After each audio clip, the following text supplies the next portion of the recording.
get on all fours, or what we call quadruped. And this is just a bird dog, or that's what we kind of call it. Imagine, Bear got excited when I said bird dog. He likes to watch the birds.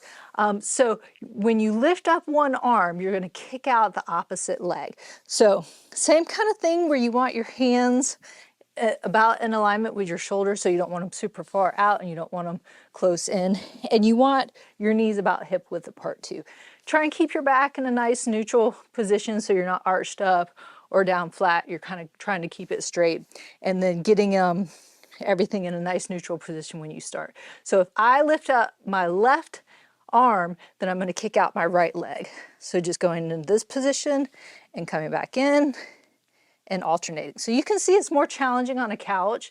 Again, you know, the firmer surface is easier, but if you feel like when you lift, let's see, I'm going to come up, and if I drop like this and roll over, then you're probably not ready for it. You want to try and keep everything in that nice neutral position when you're going back and forth. So just kind of same thing, working your way up. You can do it for time, or you can do it for reps and sets. Then going ahead and standing up, you're just going to do, starting off with a simple sit to stand, but you can progress it into squat. So with sit to stands, all you're going to do is just feet about hip width apart, toes pointing forward. Now, this is where it all comes into whatever you want to listen to. I don't like my knees going in front of my toes, especially if you have some knee issues or hip issues.